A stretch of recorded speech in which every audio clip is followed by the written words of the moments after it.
अपने स्वधर्म का पालन करना चाहिए। तो नारी का स्वधर्म क्या है, नारी का अपना धर्म क्या है? तो श्री मनु जी महाराज कहते हैं कि नास्ति स्त्रीणाम पृथक यज्ञो न व्रतम नाप्युपोषणम। नारी के लिए अलग से किसी यज्ञ का विधान नहीं है। पति यज्ञ करे तो पति के साथ वो बैठी रहे, उसको भी यज्ञ का फल मिल जाता है, उसको यज्ञ करने की जरूरत नहीं। नारी के लिए अलग से यज्ञ धर्म का कोई विधान नहीं है शास्त्र। अब ये बात अलग है कि नारी अपनी इच्छा से स्वयं हवन करे, स्वाहा स्वाहा करे और सोचे हमको पुण्य मिले। बोले कोई पुण्य नहीं मिलेगा, क्योंकि तुम्हारा धर्म ही नहीं। नियम के विपरीत किए गए धर्म का कोई फल नहीं होता, ये नोट कर लेना।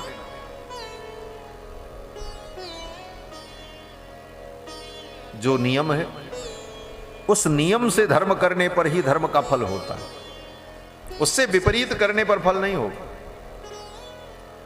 इसीलिए नारी को हवन करने का निषेध है। नारी तो अपने पति के साथ बैठे, पति हवन करेगा और पति के साथ उसका ग्रंथि बंधन है, उसका आंचल और पति का उपवस्त्र बांधा गया है। उस बंधन से पति के द्वारा किए गए कर्म का फल उसको भी प्राप्त होता रहेगा, उसको करने की जरूरत ही नहीं, वो तो बैठी रहे बस। हाँ, कोई जरूरत पड़े, कोई सामान घट गया तो उठा करके उनको दे दे, लो महाराज कोई जरूरत है उधर से। पति के द्वारा किए गए धर्म से ही उसे भी धर्म का लाभ हो जाता है। हाँ, जहां पर शास्त्र ने उसके लिए कोई विशेष बात कही वहां उसको वो काम करना है। अब जैसे पति पत्नी यज्ञ करने बैठे तो यज्ञ घृत से होगा, घी के द्वारा आहुतियां दी जाएंगी। तो वेद भगवान कहते पत्नी माज्यम अवेक्षते, पत्नी आज्ञावेक्षण करे। तो जिस घी के द्वारा यज्ञ किया जाएगा उस घी को अग्नि पर रख करके गर्म किया गया, फिर उसे उतारा गया।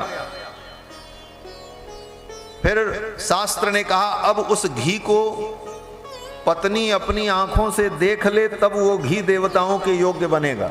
ये काम पत्नी करेगी, लेकिन हवन नहीं करेगी। पत्नी आज्यम अवेक्षत, पत्नी उस घी को देखेगी और उसकी दृष्टि जब पड़ जाएगी तब वह घी पवित्र हो जाएगा और देवता के आहुति के योग्य हो जाएगा। ये शास्त्र है, मनमाना शास्त्र नहीं होता। इसलिए आग्रह नहीं रखना चाहिए कि हम आहुति करेंगे तभी हमको पुण्य मिलेगा। और लिखा है मनुस्मृति में, मनु जी ने कहा है कि जिस यज्ञ में नारी आहुति दे और जिस यज्ञ में नपुंसक आहुति दे और जिसके घर में कुत्ता और कुक्कुट जिसके घर में विचरण करते हों, उसके घर में देवता आहुति नहीं ग्रहण करते। वो आहुति देवताओं तक पहुंचती नहीं है, बीच में ही डिस्टर्ब हो जाती है, वो कहीं इधर उधर चली जाती है। क्यों? बोले वाल्मीकि रामायण में दशरथ जी कहते हैं विधिहीनस्य यज्ञस्य सद्यः कर्ता विनश्यति। विधि से हीन यज्ञ होने पर कर्ता का ही विनाश हो जाता है, कर्ता को फल की प्राप्ति नहीं हो। इसलिए यज्ञ यागादि कर्मों में, धर्म में विधि का महत्व है और विधि का निर्देश शास्त्र करता है। इसलिए शास्त्र के आदेश के अनुसार ही कार्य करना धर्म है। यही धर्म की परिभाषा है। वेद प्रणहितो धर्मो ह्यधर्मस्तद विपर्ययः। वेद शास्त्र जो कहे वही करना चाहिए और वही धर्म है। तो शास्त्र क्या कहता है? बोले नारी के लिए अलग से कोई यज्ञ नहीं है। नास्ति स्त्रीणाम पृथक यज्ञो न व्रतम। स्त्री के लिए अलग से कोई व्रत का भी विधान नहीं है। हाँ, पति की आज्ञा हो तो पति की अनुमति लेकर के वो कोई भी व्रत करे।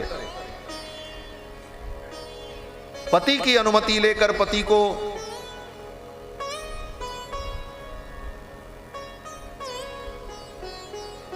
को बताकर, पति की अनुमति लेकर वो व्रत करे। अन्यथा नारी के लिए कोई व्रत का भी कोई विधान नहीं। उसका एक ही व्रत है। कौन सा व्रत? पातिव्रत जो जीवन भर चलता है, उससे बड़ा कोई व्रत ही नहीं है उसके लिए। एक ही व्रत है नारी का पातिव्रत।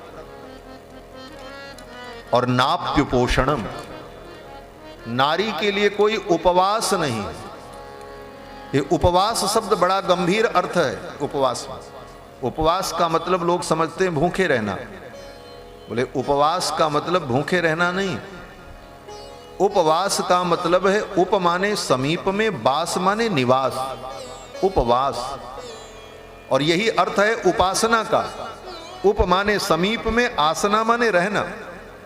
उपासना और उपवास, हम जिस देवता के लिए उपवास करते हैं, जिस देवता की उपासना करते हैं, उसका मतलब कि हम भावनात्मक रूप से, अपनी भावना से, बुद्धि से, चित्त से उस देवता के सन्निकट पहुंच जाएं।